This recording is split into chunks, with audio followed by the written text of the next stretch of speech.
2014 সালের একটি গল্প আমি আজকে আপনাদের শোনাবো। গল্পটা আশা করি মন দিয়ে শুনবেন, আপনাদের অনেক ভালো লাগবে। একটা ছেলের অনুভূতি।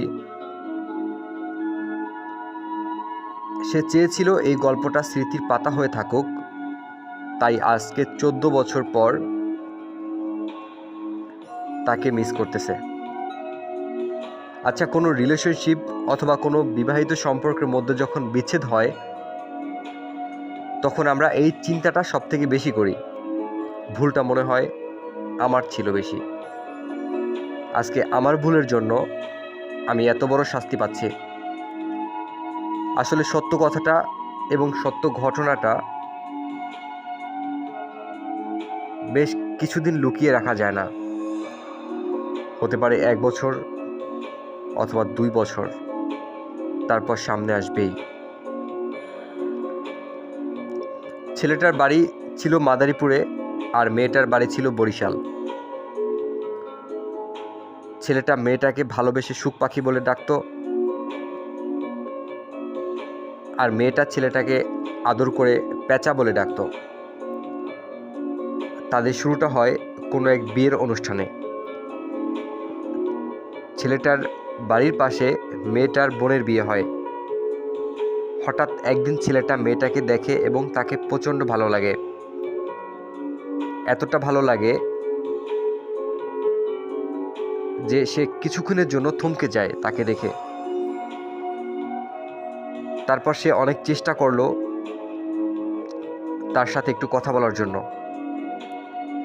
অনেক চেষ্টা করেও সে ব্যর্থ হলো।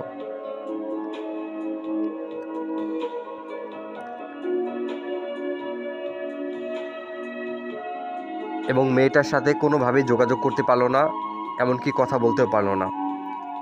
বেশ কিছুদিন পর ছেলেটা দেখলো তার এক কাজিনের সাথে ওই ঘরের একটা ছেলের ফ্রেন্ডশিপ, তারা একসাথে পড়াশোনা করে। এখন ছেলেটা চিন্তা করলো যে কাজিনের মাধ্যমে কোনোভাবে যদি একটু প্রস্তাব পাঠানো যায়। সে অনেক রিকোয়েস্ট করে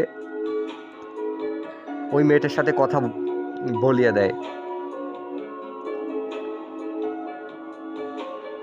এবং মেয়েটাকে প্রেমের প্রস্তাব দেয়।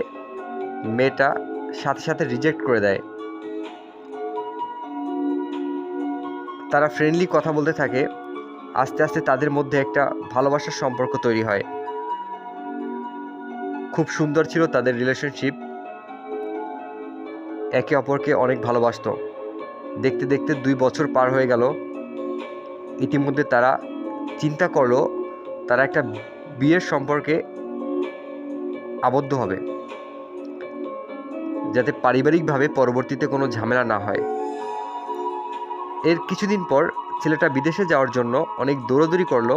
কাগজপত্র অনেক ঝামেলার জন্য মেয়েটার সাথে 5 দিন কথা বলতে পারে নাই। আর মেয়েটাও তার ভাইয়ের বিয়ে ব্যস্ত ছিল।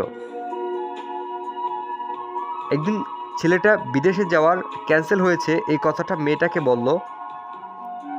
মেয়েটা 2-3 দিন পরে জানিয়ে দিল তার সাথে আর সম্পর্ক রাখতে পারবে না। মেয়েটা বিভিন্ন রিজন দেখালো। এক কথায় তার সাথে কোনোভাবেই আর সম্পর্ক রাখা যাবে না।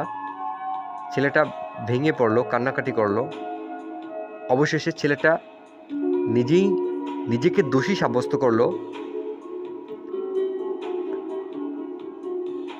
আর সে ভাবলো তার বিদেশ না যাওয়ার কারণে হয়তো মেয়েটা তার সাথে ব্রেকআপ করছে। কারণ ফ্যামিলি হয়তো চায় না আমার মেয়েটা গরিব ঘরে যাক। ছেলেটা মানসিকভাবে দিন দিন ক্লান্ত হয়ে পড়ল। বেশ কিছুদিন পর শুনতে পায় তার ভালোবাসার সাথে নাকি তার বিয়ে হয়ে গেছে। আপনাদের কি মনে পড়ে 5 দিন ছেলেটা মেয়েটার সাথে কথা বলতে পারে নাই। আর মেয়েটা ছিল একটা বিয়ের অনুষ্ঠানে। ওই সময় বিয়ে বাড়িতে একটা ছেলের সাথে প্রেম হয়, আর সে আমাকে ছেড়ে চলে যায়। আসলে সত্য কখনো চাপা থাকে না। আজ অথবা কাল এটা সামনে আসবেই। যারা রিলেশনশিপে আছেন, যদি তাদের প্রিয় মানুষ তাদেরকে ছেড়ে চলে যায়, তাহলে ভেঙে পড়বেন না। ধৈর্য ধরুন, একটু কষ্ট সহ্য করুন, দেখবেন আল্লাহ ভরসা সব ঠিক হয়ে যাবে। মনে রাখবেন, কেউ কাউকে কষ্ট দিলে কখনো সুখী হতে পারে না, না এপারে না ওপারে।